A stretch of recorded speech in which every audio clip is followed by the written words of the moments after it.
कानपुर के लैम्बोर्गिनी दुर्घटना मामले में अब मनोहर कहानियां बननी शुरू हो गई हैं। नई नई कहानियां सामने आ रही हैं। आप इन कहानियों को जब आप सुनेंगे तो आपको शायद हंसी भी आएगी, आपको एक मजाक जैसा लगेगा और आखिर में आपको दुख भी होगा कि आपके देश में क्या क्या होता है।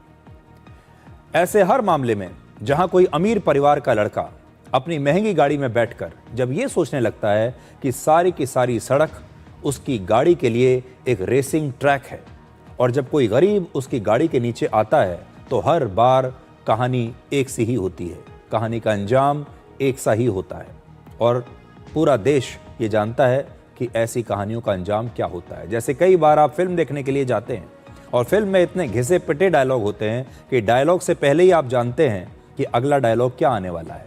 कहानी में आप पहले ही समझ जाते हैं कि कहाँ कहाँ क्या क्या ट्विस्ट होने वाला है, क्योंकि कहानी ऐसी है, इतनी घिसी पिटी है कि आप न जाने कितनी बार इस कहानी को सुन चुके हैं और देख चुके हैं। यहाँ भी कहानी वैसी ही है।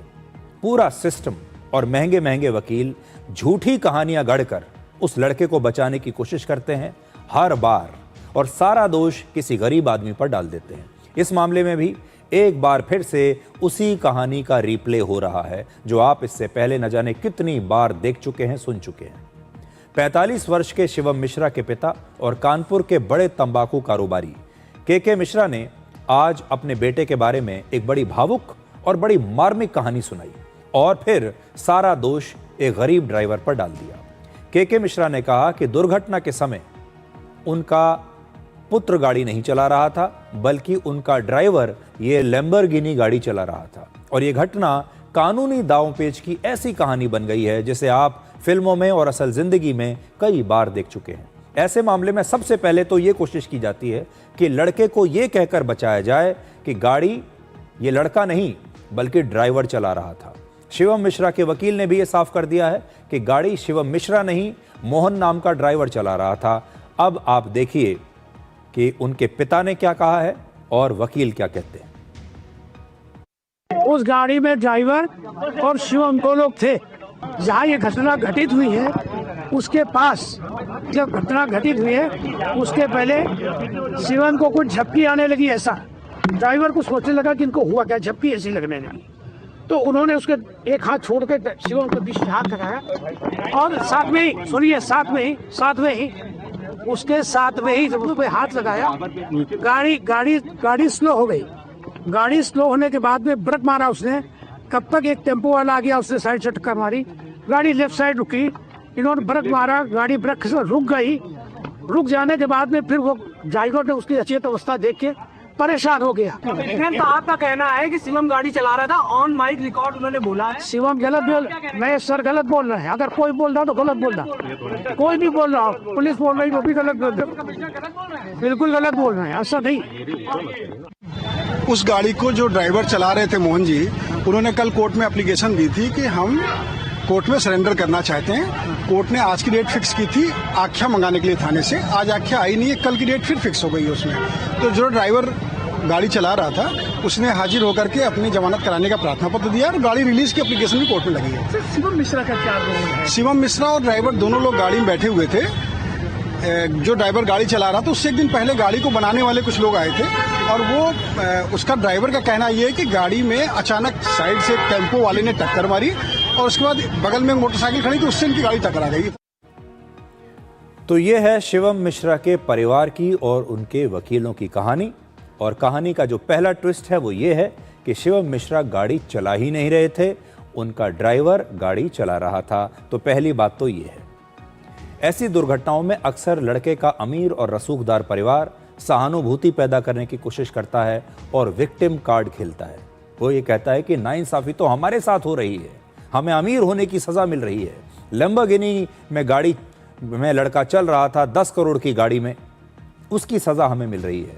यहाँ पर यह साबित किया जाता है कि 10 करोड़ की कार चलाने वाला उनका राजा बेटा बहुत ही सीधा साधा और भोला भाला लड़का है। इस कहानी में भी के मिश्रा यही बता रहे हैं कि असल में उनका बेटा ड्राइवर के साथ गाड़ी का ट्रायल लेने गया था, क्योंकि इस गाड़ी की एक दिन पहले ही रिपेयरिंग की गई थी और रिपेयर होने के बाद जब ये गाड़ी ठीक हुई तो इसका ट्रायल लेने के लिए शिवम मिश्रा अपने ड्राइवर के साथ इस गाड़ी में निकले। इस दौरान उनका बेटा रास्ते में ही बेहोश हो गया और अब उन्होंने अपने बेटे को इलाज के लिए दिल्ली भेज दिया है और इस समय डॉक्टर्स की निगरानी में वो लड़का दिल्ली में है और अभी वो पुलिस के सामने पेश भी नहीं हो सकता। पीछे वो लोग जो हमारे सिक्योरिटी थे, हम तुरंत पकड़ के उसी बेहोश की हालत में, उसी हालत में उनको निकालने के बाद में उनको वहां से जब घर आए हैं हमारे पास में, तो मैंने तुरंत डॉक्टर जो हमारे यहाँ इलाज करते हैं दिल्ली, उससे मैंने बात किया। उन्होंने कहा कि इनको किसी भी हालत में भेज दीजिए, तो डॉक्टर के पास में अंदर रवाना किया। डॉक्टर वहाँ पहुँच गए, डॉक्टर के अंदर में वो आ गया। आने के बाद में उसको डॉक्टर अभी भी जाँच कर रहे हैं। उनके पास कई कारण है, मैंने उससे रोज पूछता हूँ। BP कारण हो सकता है और भी कोई कारण ऐसा हो सकता है कि हो। ब्रेन की भी जांच करा रहे हैं, वही CT स्कैन भी हो रही, सारी जांचें चल रही हैं। आज भी मैंने सुबह फ़ोन किया था, क्या वो यहाँ आने की पोजीशन में है क्या? बोले 1-8 दिन का मुझे समय दीजिए, मैं खुद लेके उनको ले आ जाऊँ। तो ऐसी घटनाओं में ये बड़ा पुराना फॉर्मूला है। पहले तो ये कह दीजिए कि हम गाड़ी ही नहीं चला रहे थे, गाड़ी जो है वो ड्राइवर चला रहा था। दूसरा फॉर्मूला होता है कि दुर्घटना के बाद तुरंत जाकर अस्पताल में भर्ती हो जाओ और कहो कि मेरी तो तबीयत खराब है। डॉक्टरों से एक सर्टिफिकेट लिखवा लो, डॉक्टर भी जान पहचान वाले मिल जाते हैं, और फिर आप ये कह दो कि हम तो पुलिस की पूछताछ में भी नहीं आ सकते और हम कहीं नहीं जा सकते क्योंकि हम तो अस्पताल में भर्ती हैं। यहाँ पर वकीलों ने एक ऐसी कहानी गढ़ी कि शिवम का ना तो कोई मेडिकल टेस्ट हो सका जिससे ये पता लग सके कि दुर्घटना के समय वो नशे में तो नहीं थे। उसके लिए मेडिकल टेस्ट ज़रूरी है, लेकिन मेडिकल टेस्ट तो हो ही नहीं पाया क्योंकि उनके पिता ने उन्हें तुरंत कानपुर से दिल्ली रवाना कर दिया, ये कहकर कि शिवम तो बीमार है और हमने दिल्ली में जाकर उन्हें डॉक्टरों की निगरानी में कहीं भर्ती कर दिया है, इसलिए कोई मेडिकल टेस्ट नहीं हो पाया। ये दुर्घटना 8 फरवरी को हुई और आज 10 फरवरी है, ख़त्म होने वाली है 10 फरवरी भी। और अब ये साबित करना मुश्किल होगा कि शिवम की मानसिक हालत, शारीरिक हालत उस समय कैसी थी और दुर्घटना के तुरंत बाद शिवम के साथ पूछताछ भी नहीं हो पाई क्योंकि शिवम पुलिस स्टेशन गए ही नहीं। तो ना तो अब हम ये जांच कर सकते हैं कि कहीं शिवम ने कोई शराब तो नहीं पी हुई थी, ना ही शिवम से कोई पूछताछ हो सकी। ऐसे केस में आरोपी को पुलिस की पूछताछ और मेडिकल टेस्ट से जितना दूर रखा जा सके उसमें शिवम के परिवार वाले पूरी तरह कामयाब रहे। उन्होंने ये इंश्योर किया कि शिवम का ना तो कोई मेडिकल टेस्ट हो पाए और ना ही उनसे कोई पूछताछ हो पाए, इसलिए तुरंत शिवम को कानपुर से दिल्ली रवाना कर दिया, ये कहकर कि शिवम की तबीयत ठीक नहीं है और अब शिवम दिल्ली में है। तो ये जब जांच होती है तो ये बातें बड़ी महत्वपूर्ण होती हैं और बाद में जब ये मामला अदालत में आएगा भी तो ये मामला गिर जाएगा क्योंकि पुलिस ने ठीक से जांच ही नहीं की। अगला ट्विस्ट ये है कि शिवम मिश्रा के वकीलों ने उस ड्राइवर से सरेंडर करवा दिया जिसमें ड्राइवर आत्मसमर्पण करके ये कह रहा है कि गाड़ी वही चला रहा था। अब यह अलग बात है कि कागजी कार्रवाई पूरी ना होने की वजह से ड्राइवर का सरेंडर आज भी हो नहीं पाया। ऐसे मामले में सबसे पहले पुलिस के साथ सांठगांठ की जाती है, लेकिन कानपुर के पुलिस कमिश्नर कहते हैं कि ये गाड़ी शिवम मिश्रा ही चला रहा था और इस बात से कोई फर्क नहीं पड़ता कि शिवम मिश्रा का परिवार या वकील क्या दावा करते हैं। वो तो उनका कहना है कि ड्राइवर चला रहा था, लेकिन हमारी विवेचना, जब शिवम का नाम हमारी विवेचना में आने का मतलब है कि हम संतुष्ट हैं कि ड्राइवर शुभम है। ठीक है, तो वो कुछ भी बोलते रहे कि हमारी जांच, जो हमारे पास सीसीटीवी फुटेज है और जो हमारी विवेचना में, यार विवेचना में नाम आने के बाद ही उनका नाम जो है उसमें एफआईआर में लिया गया है, तो इसलिए वो अपनी बात करें, हम कोर्ट में अपना बात रखें कि ये गाड़ी खुद चला रहे थे। पुलिस पूरी तरह संतुष्ट है, पूरी तरह विवेचना में उनका नाम लाया है, प्रकाश में आया है नाम, तो हम संतुष्ट हैं कि गाड़ी शिवम चला रहे थे। तो पुलिस ये कहती है कि वो संतुष्ट हैं कि गाड़ी तो शिवम ही चला रहे थे, लेकिन पुलिस ने शिवम को बचने का इतना मौका दे दिया कि अब अदालत में कुछ हो नहीं पाएगा।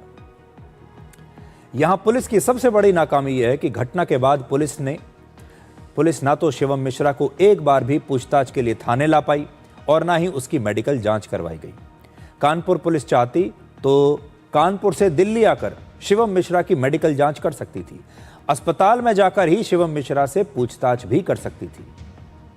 इसलिए ऐसा लगता है कि जब अमीर परिवार का राजा बेटा अपनी करोड़ों की गाड़ी से किसी को कुचलता है तो पूरी कायनात की तरह हमारा सिस्टम उसे बचाने में लग जाता है।